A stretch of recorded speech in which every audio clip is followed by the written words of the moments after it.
ये क्या? राम भैया पर इतनी बड़ी आपदा टूट पड़ी है और आप यहां बैठी हैं। आपको तो इस निर्णय का विरोध करना चाहिए था ना। आपको जाकर पूछना चाहिए था कैकेयी माता से कि उनका मस्तिष्क इतना दूषित कैसे हो सकता है, जिसके हृदय में राम भैया के प्रति प्रेम का समुद्र बहता था। आज वह ज्वालामुखी कैसे फट गए जिसमें हमारा पूरा परिवार जल रहा है। मां, तुम्हारे हृदय की पीड़ा को मैं समझती हूँ मेरे लाल। राम पर ही नहीं, मेरे लक्ष्मण पर भी उतनी ही बड़ी आपदा टूटी है।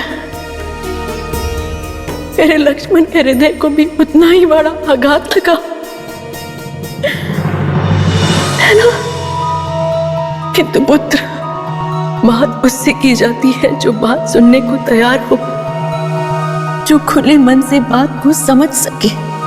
किंतु इस समय कैकेयी दीदी के मन मस्तिष्क पर लोभ और मोह का आवरण पड़ गया है। राम भैया तो सीधे और सरल है। उन्होंने इसे माता पिता का आदेश मानकर स्वीकार कर लिया। किंतु यह है तो अन्याय ना। इसका विरोध तो किया जाना चाहिए था ना। पुत्र, कहते हैं ना, माया मां ठगनी होती है, और आज कैकेयी दीदी माया के द्वारा ठगी गई है। जिस दिन माया का आवरण टूटेगा, उन्हें अपने दुष्कर्म का आभास हो जाएगा। किंतु मां, तब तक तो बहुत विलंब हो चुका होगा। यदि राम भैया वनवास की ओर चले गए तो हमारा पूरा परिवार, हमारी पूरी अयोध्या विषाद में आ जाएगी। फिर माता कैकेयी के पश्चाताप का क्या अर्थ? मां, यदि आप कैकेयी माता से बात नहीं कर सकते तो आप पिताश्री से बात कर देखिए ना। मैं तुम्हारे पिता श्री महाराज दशरथ को भली भांति जानती हूँ। यदि उन्होंने वचन नहीं दिया होता तो वो ऐसा आदेश कभी नहीं देते। किंतु वचन पालन की विवशता ने उनके हृदय को जकड़ लिया है। इस समय वो घोर विषाद में घिरे हुए हैं। किंतु मां, इसमें दोष तो पिताश्री का ही है ना। तो यदि हम उनसे नहीं पूछेंगे तो किससे पूछेंगे मां? पुत्र, इस समय तुम्हारे पिता से बात करने का अर्थ उनके विषाद को और बढ़ाना होगा। मेरे लाल, इस समय उन्हें एक ऐसे सहारे की आवश्यकता है जो उन्हें इस विषाद से उभार सके। किंतु मां, मेरे राम भैया का जीवन भी तो उथल पुथल हो जाएगा ना।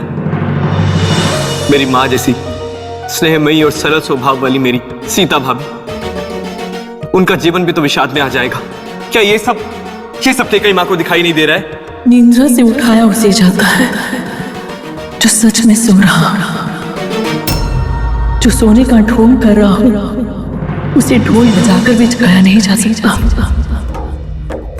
कैकेयी दीदी को ये सब ज्ञात है, किंतु इस समय राज सिंहासन के मुंह की लालच ने उनके नेत्रों को अंधा कर दिया है। और तुम्हारी जानकी भाभी का स्वभाव बिल्कुल तुम्हारे राम भैया जैसा है, सच्चा, सरल और मर्यादित। अपने पति के वचन पालन की रक्षा करने के लिए वो अपने जीवन को खून कर देंगे। किंतु मां, मैं अपने माता पिता तुल्य भैया भाभी के जीवन को ऐसे होम होते कदापि नहीं देख सकता। लक्ष्मण मेरे लाल, दृढ़ आंधी की वेग में छोटे मोटे पौधे ही नहीं, बड़े बड़े वृक्ष भी उखड़ जाते हैं। किंतु यदि वो वृक्ष पृथ्वी की ओट में हो तो वो बच जाते हैं। तुम्हें पर्वत बनना होगा। अर्थात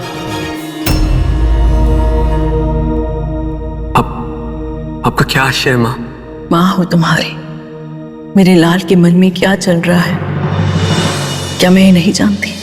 तुम्हारे राम भैया कृतज्ञता का मूल जानते हैं।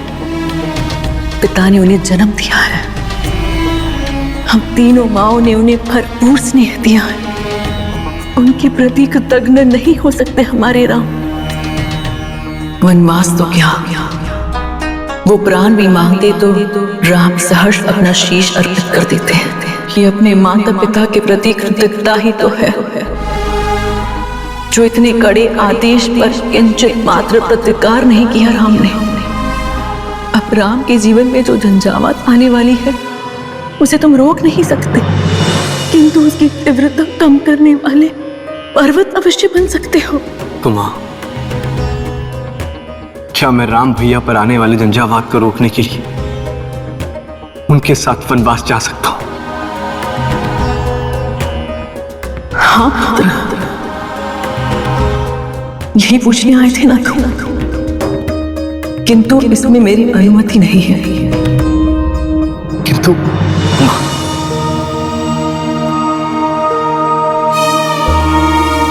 अब तो आदेश है मेरा, तुम राम के साथ वन में जाना, उनकी परछाई बनकर रहना, उनके लिए भोजन का प्रबंध करना। जब वो भोजन कर चुके उनके बचे हुए भोजन को प्रसाद समझकर ग्रहण करना। वन्य प्रदेश में हिंसक वन्य प्राणी ही नहीं, असुरों के आने के संकट की भी संभावना होती है। अतः जब वो विश्राम करे तो तुम जाग कर पहरा देना। राम की हर विपदा का वार सबसे पहले तुम्हें अपने सीने पर लेना होगा। मुझे गर्व है कि मैं संसार की सबसे अधिक स्नेहमयी मां का पुत्र हूं। निराशा की घनघोर अंधकार में हमारा पूरा परिवार गिरा हुआ है। ऐसे में आपने आशा की जोत जलाकर मेरे हृदय को उत्साह से भर दिया। मां, अब मैं निश्चिंत होकर भैया के साथ वनवास जाऊंगा और उनकी सेवा करूंगा।